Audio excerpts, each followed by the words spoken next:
नमस्कार दर्शक वृन्दहरू, यतिखेर भने चेली बुहारी फुटबल क्लब भर्सेस सासु आमा फुटबल क्लब बीचको यो घमसान फुटबल म्याच हुन गइरहेको छ। सासु बुहारी बीचको वर्षौंदेखिको रिस पोख्ने यो सुन्दर अवसर हुन सक्नेछ। मैले भन्दै मात्र थिएँ, यहाँ घम्सा घम्सी देख्न सक्नुहुनेछ। यतिखेर भने बल अगाडि बढाउँदै तर डिफेन्डरले यो बल भने उडाइदिएका छन् र यतिखेर भने हेड लात हानिरहेको छ। त्यहाँ हेर्नुहोस्, यतिखेर पनि बल अगाडि बढाउँदै गोल हुन सक्छ तर बलको ठाउँमा मान्छे समातेका छन्।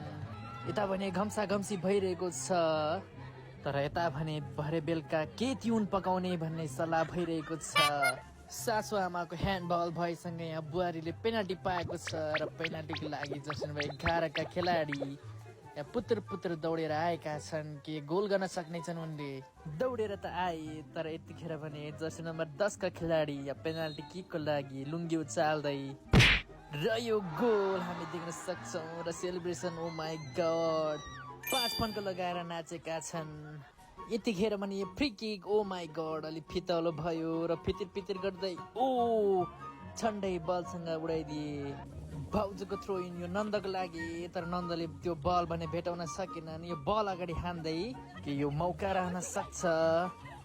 यसै गरी यो सर्ट हामी देख्न सक्छौँ कि फितलो रहन पुग्यो सजिलै। ओ माई गड ल्याथ्र्याक्क भन्ने आमाले गोल पनि ल्याथ्र्याक्कै खाएका छन्। हामी रिप्लेमा हेर्नेछौँ, साँच्चीकै गोल भने ल्याथ्र्याक्कै खालको खाएका छन् आमाले। सासूलाई गोल हानेपछि यहाँ बुहारीको सेलिब्रेसन देख्न सक्छौँ। अब भने म्याच घम्सा घम्सीको हुनेछ।